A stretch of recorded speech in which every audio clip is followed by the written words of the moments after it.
The White House is pushing back on a Congressional Budget Office report on the GOP health care bill.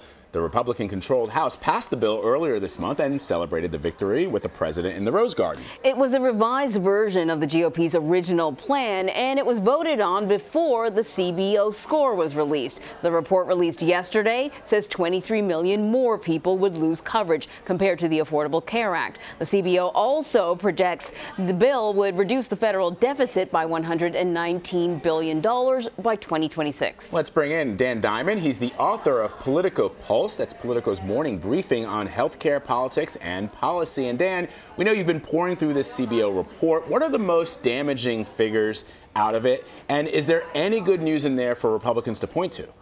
Well, Vlad, I think you and Anne-Marie pulled out one of the most damaging numbers up front. 23 million fewer Americans with health coverage in a decade. That's a headline number that's on the front page of newspapers across the country today. That is not the promise that Republicans made to voters. They said we're going to help more people get coverage, not take it away. And even next year, 14 million fewer Americans would not have coverage. So there would be an immediate effect, and those effects would build over the decade. So, Dan, I want to read a little bit from your piece this morning. You wrote, quote, about 24 House Republicans who ultimately voted for the American Health Care Act said they were won over by last-minute amendments that made the bill better. Yesterday's Congressional Budget Office score suggests those changes likely made it worse. What were you referring to?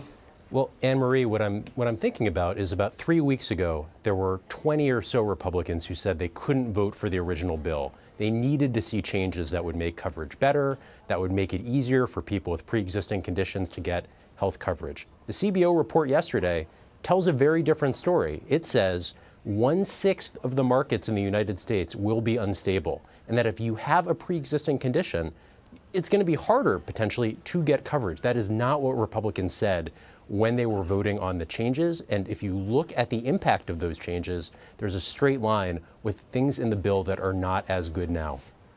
So Senate Majority Leader Mitch McConnell has said he doesn't know how the Senate will get to 50 votes at the moment. What, though, is his best hope of getting there? Well, I think, Vlad, his best hope is what happened in the House.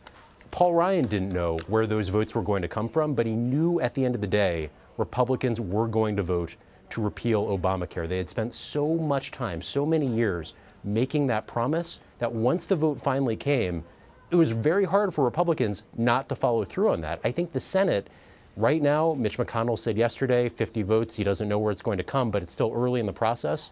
Over the summer, expect the other Senate leaders to negotiate with the holdout senators in Louisiana, in Maine, and try and find small pieces that will bring them on board, because if they've said that they want to repeal the ACA, this might be the only chance to do it. All right, Dan Diamond, I know we'll be talking to you more as this health care bill winds its way through the process. Thank you so much, Dan.